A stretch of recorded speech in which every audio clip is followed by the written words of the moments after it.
We're now going to look at working with panels. On the right side of the workspace, the Properties panel is grouped with a few other panels by default. Sometimes those panels can get in the way. Now we're going to explore how to minimize those panels and how to get them back the way they were. In the upper right hand corner of the application, click the Layers panel. The Layers panel is grouped with two other panels, the Properties and the Libraries. If you double click the arrow at the top of the dock, that will close them. See what we're doing here?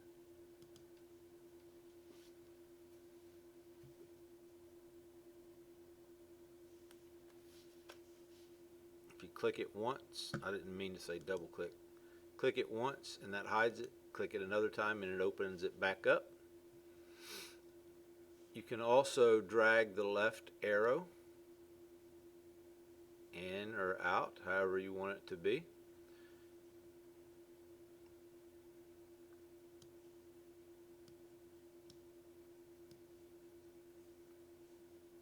Resizing it. Click to select the large text vibes in the background. Click the Properties panel to show that. Now you'll change the color of the text again. Click the color box to the left of the word fill. And let's change it. Change it to any color you. I'm going to select that one. It's a little bit different color, purple. Click that to hide it, or click it. Excuse me. Let's click. That's going to hide it. Double click the arrow, or click the double arrow. I keep saying double click. There's two arrows. I'm getting confused. So now we've made some changes to all of this stuff. So if we click Window and then Workspace and then Reset Essentials,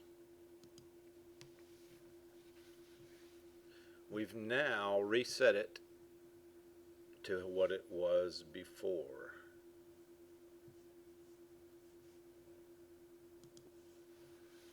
So panels can be moved around and organized to match your working needs. Next, we're going to open a new panel and dock it with the default panels on the right. So click View and then Fit Artboard in Window. Click the Window menu at the top of the screen to see all of the panels available. Choose Swatches.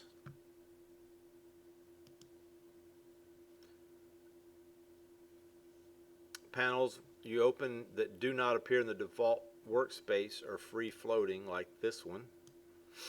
That means they're not docked and can be moved around. You can dock them on the right side if you need to. So drag the Swatches panel group by the title bar, which is this line above it, and move it to the group closer to the docked panels on the right.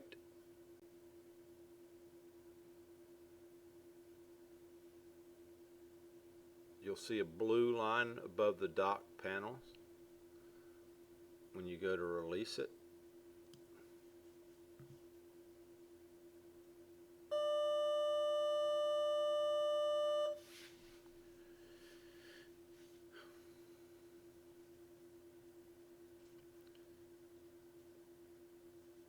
You see we have swatches, brushes, symbols.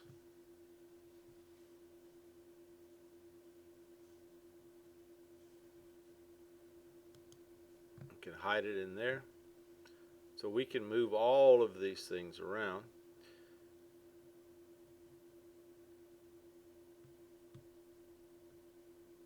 So as we've seen, we can customize parts of your workspace, like rearranging panels.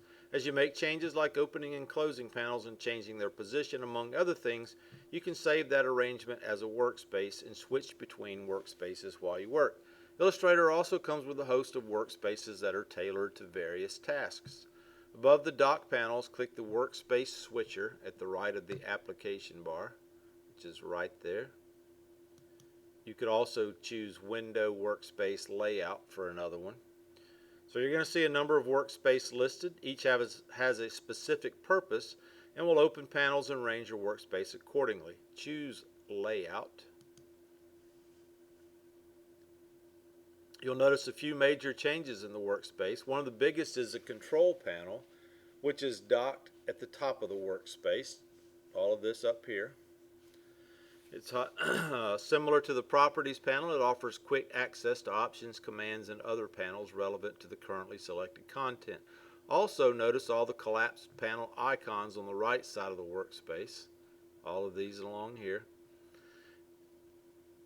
Choose Essentials.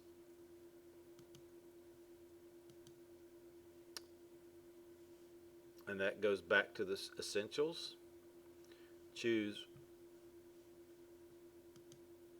Reset Essentials. You can do that from there. Wonder what the Essentials Classic looks like. That's Essentials Classic. See, there's a lot of stuff in here, a lot of stuff different over here. So go back to Essentials, what we were working on before. When you switch back to a previous workspace, it remembers any changes you made, like groupings and stuff. To completely reset a workspace to its default settings, the Essentials workspace, in this case, you'll need to reset it. Most panels in Illustrator have more options available in the panel menu, found by clicking the panel menu icon in the upper right of the panel, which would be three little lines. With the selection tool, select Vibes again. Click the Fill color box. In the panels that appears, called the Swatches panel, make sure the Swatches option is selected right here. This is the panel menu icon, these lines right here. Click that, and then choose Small List View. Small List View. You can see that it changed and it listed things. This displays the swatch names together with thumbnails. Choose that same panel icon. Choose Small Thumbnail View. That's what we had before. That returns to the original view. Press Escape and that'll hide that. I know some of y'all are bored out of your mind right now, but we just have to go through these things. Select and then deselect. We're just showing you things. Some of these things you know how to do. Some of them are familiar no matter what Adobe program, but Illustrator is a little bit different than probably what you've been working with.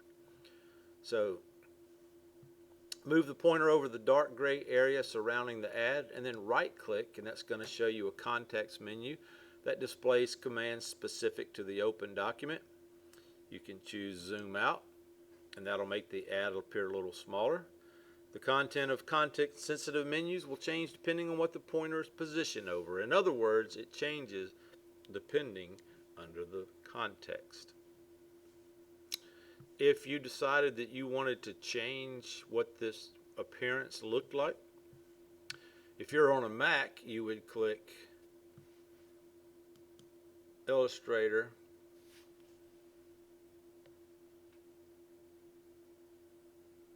hang on,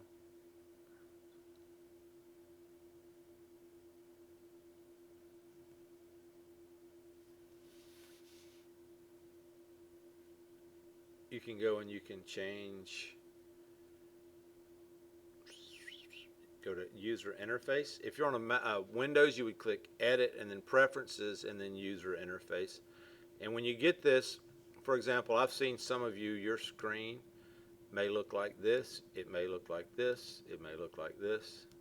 Change it to whatever makes you happy.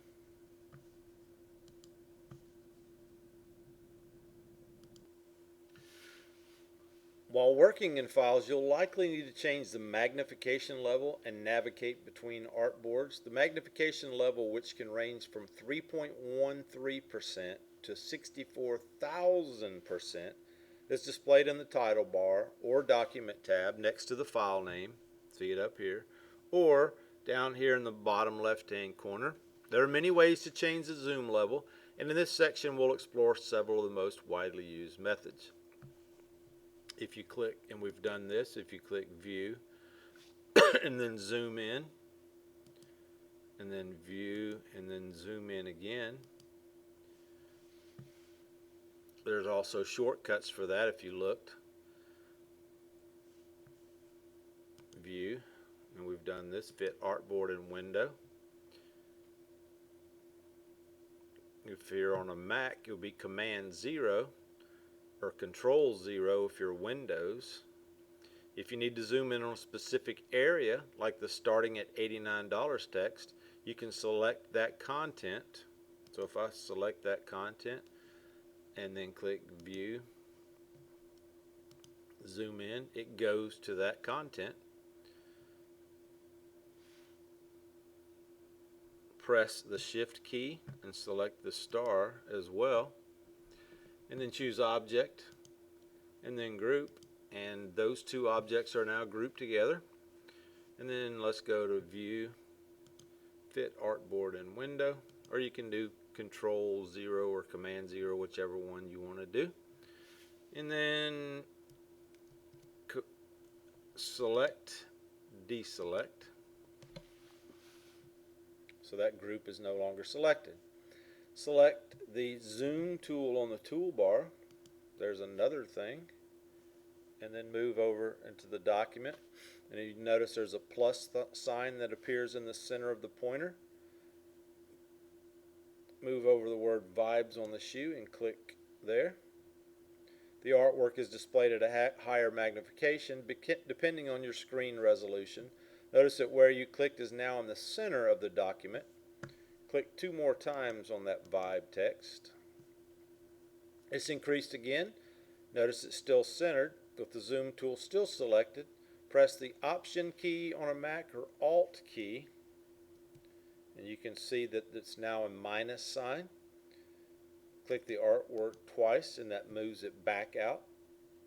And you can see that mine's at 25% now. It's 25% up here. So that's how you can see where you are. View, Fit Artboard and Window. If you click over here with that,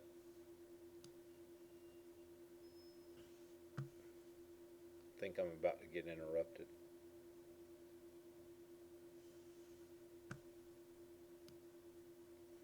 When you click in when your zoom tool is selected, if you click in the document and zoom in and out like this as well.